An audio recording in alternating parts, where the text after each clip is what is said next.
Our research was on the impact of human defensin-5 on the expression of E-cadherin and how that can impact wound healing and inflammatory bowel diseases. From previous research, HD5, human defensin-5, was shown to be a biomarker for Crohn's colitis versus ulcerative colitis because of its metastatic behavior in the colon.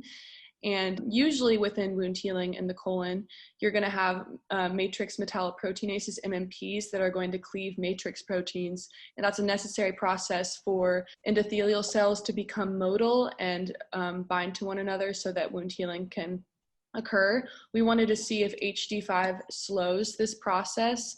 And we think that because usually MMPs will cleave HD5, that if HD5 is present in the colon, it will actually be cleaved by MMPs and slow wound healing because E-cadherin or other matrix proteins like it will be increased in expression due to the lack of cleavage by MMPs. And so we wanted to see if this would impair wound healing. For the materials and methods that we used is we did 2 wound healing scratch assays. The first one, we isolated protein from it, and then the second one, we isolated RNA from it. And with the isolated RNA, we synthesized the cDNA, and then we ran a real-time RT-qPCR on it, and then we did statistical analysis on it. But for the protein that we isolated, we ran a Western blot on it, and then we also statistically analyzed it. Figure 1 shows the results of the wound healing assays. Image A shows the results on the top row of the 0.5 micrograms of HD5, while as an image B depicts the top row showing the cells that were treated with the 1.0 micrograms of HD5. Both bottom rows of image A and image B depict the control. As we see, the colon cells, whether it's 1.0 or 0.5 micrograms, had the wound decrease in size each day, but of course it had impaired wound healing in comparison to the control, which was H2O. As we see in image C, the graph depicts the difference between the H2O treated control colon cells and the cells treated with 0.5 micrograms of HD5 and the 1.0 micrograms of HD5. A noticeable difference that we saw was that the percentage of the wound closures of the 1.0 microgram treated cells versus the 0.5 micrograms control cells had no significant difference between the 0.5 micrograms and the control cells in terms of wound percent closure. Figure 2 depicts the Western blots. Again, image A depicts the cells which were treated with the 0.5 micrograms of HD5, whereas image B shows the 1.0 micrograms of HD5.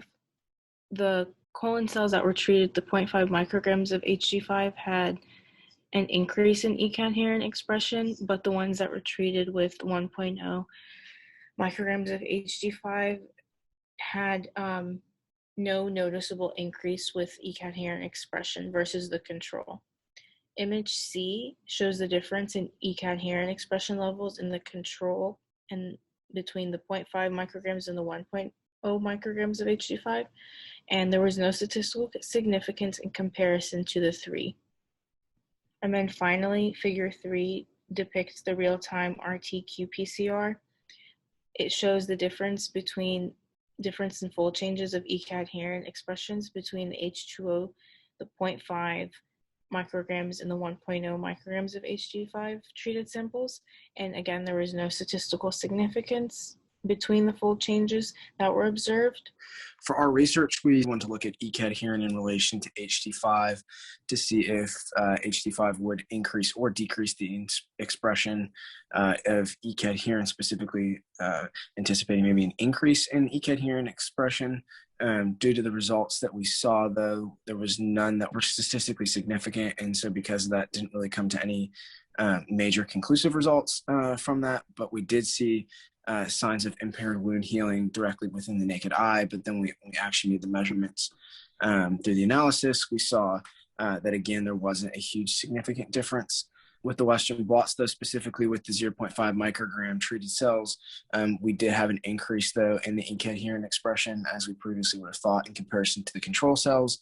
And so because of this, we do hypothesize still that E-cadherin may have an important role in slowing the wound healing. Looking at the results from this experiment, we can see that there are some interesting trends, and would definitely advocate for future research into E-cadherin in relation to HD5 to see if these trends are consistent or if they're different when done with more experiments. But we'd like to acknowledge the biology department, specifically Dr. Williams, for allowing us to be able to do this presentation, and hope that further research into E-cadherin in relation to HD5 can happen.